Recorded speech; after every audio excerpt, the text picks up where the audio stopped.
I'm using Fatala's Lamb Shawarma today to make Lamb Shawarma Tacos. For our Lamb Shawarma Tacos, there's two elements that I'm going to add on top, the pico de gallo and a spicy guacamole.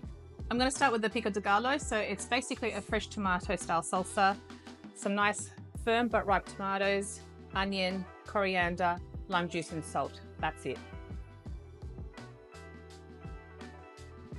So that's the pico de gallo. Next step, the spicy guacamole.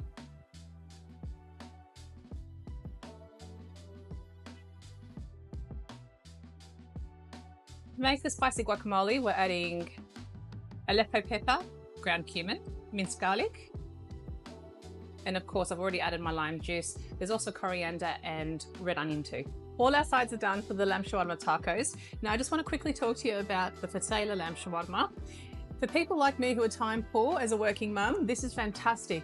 It's ready to go. It's marinated, takes 6 to 8 minutes to cook, and it's fantastic for a quick dinner or even lunch meal. Our lamb shawarma is all cooked.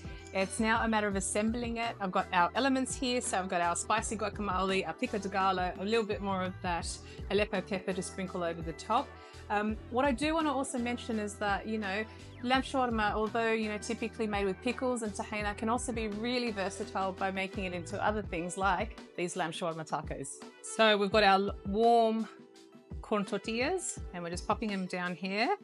So right at the base. We're gonna top these up with some of our lamb shawarma. They're so juicy and fragrant, look at that.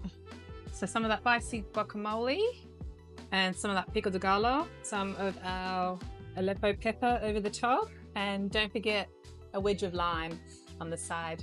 And there you have it, guys. Our lamb shawarma taco is ready to eat.